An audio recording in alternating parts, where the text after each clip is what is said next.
Dito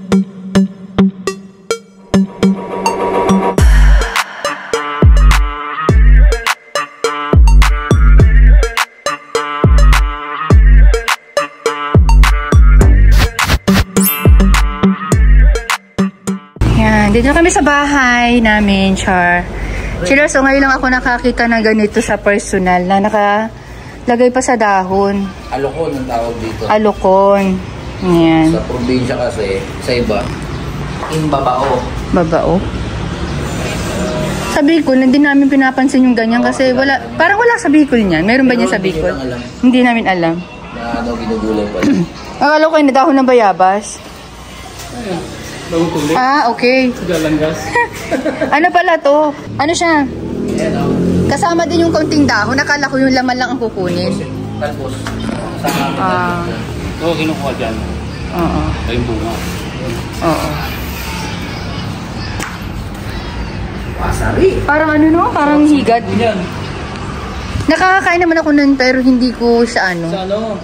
Bulinaw tayo. Oo. Pero ngayon, ganyan pala siya. Hindi ka na kumain dito nito. Hindi ko lulutuin to eh. Ilo Joey, dami niyan. Sino Joey ano? Joey, vlog. Nasa tapat namin? Ah, okay. Oo, meron doon puno eh.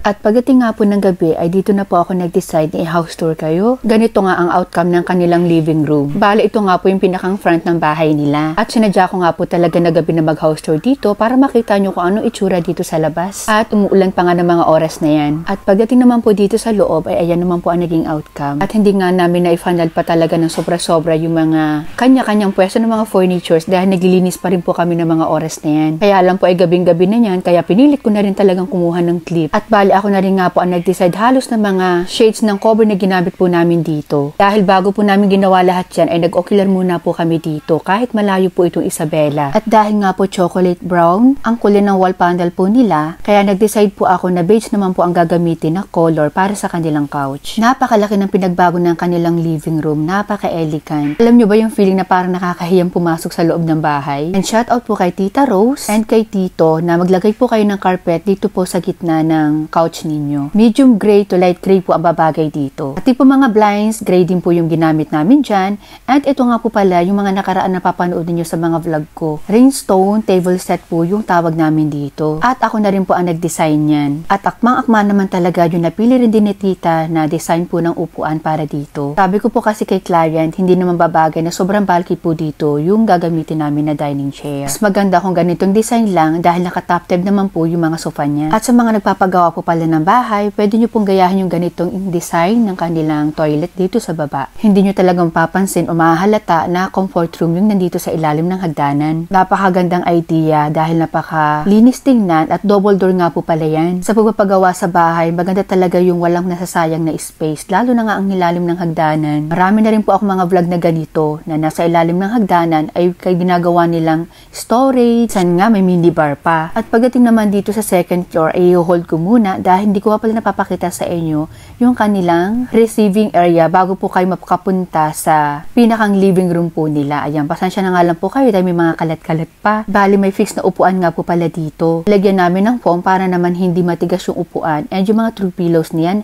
lahat po yan free. At ito nga po pala ang kanilang main door. Napakalaki din ng kanilang pintuan. At yung cover na ginamit po namin dito ay isa sa mga cover na ginagamit namin sa sofa at sa mga bed frame. Syempre, doble cover na din. Sobrang napakabait po na mag-asawa na yan kaya hindi rin po ako nanghihinayan na bigyan sila ng mga freebies. At sa mga nagtatanong po pala pagdating naman po sa install namin ng curtain kung paano daw po ayusin, napakasimple lang po niyan, chillers. Ipapantay-pantay nyo lang po yung mga gilid na yan kagaya ng ginagawa ko dyan.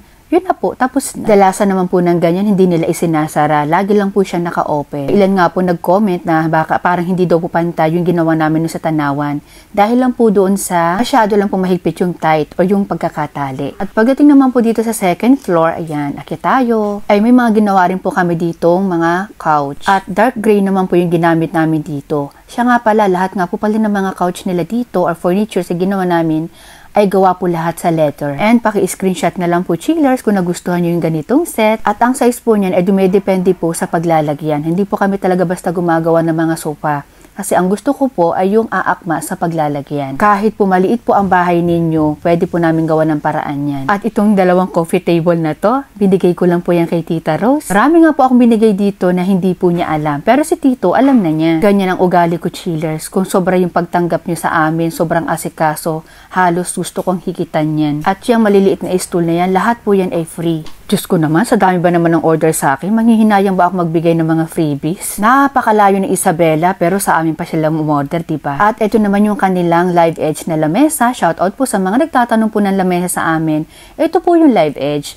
Ibig pong sabihin, kung ano po yung forma ng kahoy, yun na po yun. Pinapaganda lang namin at pinapakinis. At ito naman yung kanilang countertop na sabi nila, gusto rin nila maglagay ng upuan dito ay high chair dito, kaya lang sisikip na yung loob. Kaya sabi ko, kahit hindi nalagyan, carry bells na yan. Pero may mga part dito na mayroon ako sinasuggest sa kanilang pwedeng ilagay. Katulad na nga lang po ng console at parang plano ko maglagay po dito sa third floor dahil babalik pa rin po kami dito by August. Dito sa may bintana, parang hindi naman babagay at kaya ang plano ko dito na lang sa malugar na to, ayan. Console ang bagay dyan. At pinasukatan ko na nga yan. At tinan nyo naman tong couch na to sa third floor. Ayan, milalagyan pa nga ng magazine. Grabe, alam ko maraming may in love sa mga couch na ginawa namin dito. Kaya screenshot nyo na lang talaga yan, chillers. Yan nga rin yung napili namin na kulay at aakma nga yan sa kisame nila at mga pinto ng bahay. Brown, beige, light gray, dark gray. Yan lang po yung nakikita kung babagay po ng mga shades dito sa bahay nila. Tinanggal ko nga pala yung tali dyan para makita po ninyo na talagang pantay-pantay po yung gawa namin. Susunod nga po, ang gusto kong gawin ay lalagyan namin ng adjustable yung tali. Para kayo na po ang bahala kung gusto nyo na mahigpit or maluwag. Alam nyo naman dito sa team namin, kayo po ang boss. At napansin ko nga pala yung basahan dito. Pansamantala lang nabasahan yan, chillers. Bali wala pa rin po kasi dito yung asawa ni Sir or ni Tito. Pag po kasi hindi pa tapos ang bahay, hindi maiwasan talaga yung labas-pasok ang tao. At ang totoo, nalilibang na talaga ako sa ginagawa ko dito. Idulugulo ko pa. Part po kasi ng pagkakabit ng curtain, ito yung pinakang gusto ko, yung inaayos na, yung hinihilihilera na. And pasok naman tayo sa isa pang, kung hindi po ako nagkakamali, ay parang gagawin po itong office room ng anak ni Sir. Alam nyo ba, iisa lang po ang anak nila. Pare-parehas po sa mga ibang client ko na ang lalaki ng bahay pero ang anak isa lang. And syempre, hindi mawawala yung terrace dito. Ang sarap tumambay dito, chillers, lalo kapag umaga. Ewan ko ba, bakit ba ganun? Kung sino pa yung may mga malalaking bahay, konti ang anak. Kung sino naman yung wala halos matirhan, nakikitira na nga lang, ang anak, 5, 10, ano na. Ay nako, ang pagpapamilya kasi dapat pinaplano yan. Kahit anak, dapat hindi lang basta ginagawa. Dapat na pag-uusapan. Hindi yung anak ka na lang ng anak. Uy, dapat po talaga planado. Hindi yung nakikita mo nang nahihirapan yung partner mo, hindi ka pa marunong mag-control, di ba? Anyway, napag-uusapan niya ng mag-asawa. Mas maganda po talaga na plano ang lahat. At andito nga po ako ngayon sa 4th floor at ito na nga po yung kanilang pinakang rooftop/terrace po dito. Ayan, napakalawak po. Oo, napakalaki po ng bahay na to at napaka-humble pa nga ni Tita dahil sabi niya, maliit lang daw yung bahay niya. Hindi na nga lang po namin niligan dito ng curtain dahil wala naman po halos umaakyat dito at yan na nga po yung pinakang guest room nila, yung may brown na pinto at yan nga po ako tumutuloy. Maraming salamat po Tita sa pag-accommodate kay Tito dahil safe na safe po ako dito sa kwarto na to. At nakakapag-edit nga po ako dito, nakakapag-voice over po ako dahil tahimik. At may mga pinasukatan nga po ulit ako dito, mga ilan pang bintana na hindi na po nila pinalagyan dahil sa laki na rin po talaga ng binayaran nila sa akin. Pero dahil sa bait po na mag-asawa ay palalagyan ko na rin po. Dagdag giveaway ko na lang din po sa mag-asawa and malapit na rin po ang birthday ni Tito. Yun na rin po yung pinakang gift ko sa kanila. Kaya shoutout po sa mga taga Isabela.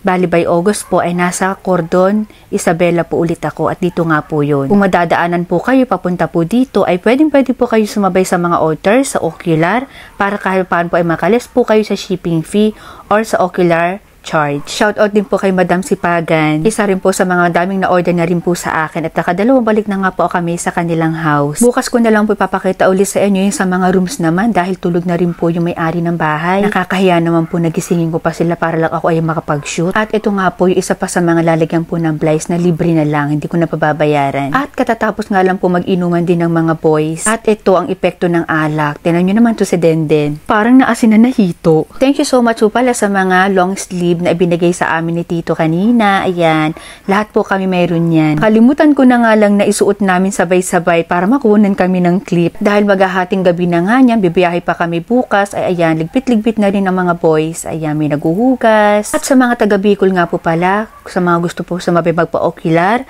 andyan po ako sa July 17 or 18 po. PM nyo lang po ako sa aking FB page. Hanggang dito na lang muna, chillers. Pasensya na po kayo, late upload na ako. At sa mga gusto pong umorder, nasa screen po lang po ninyo ang aming contact number.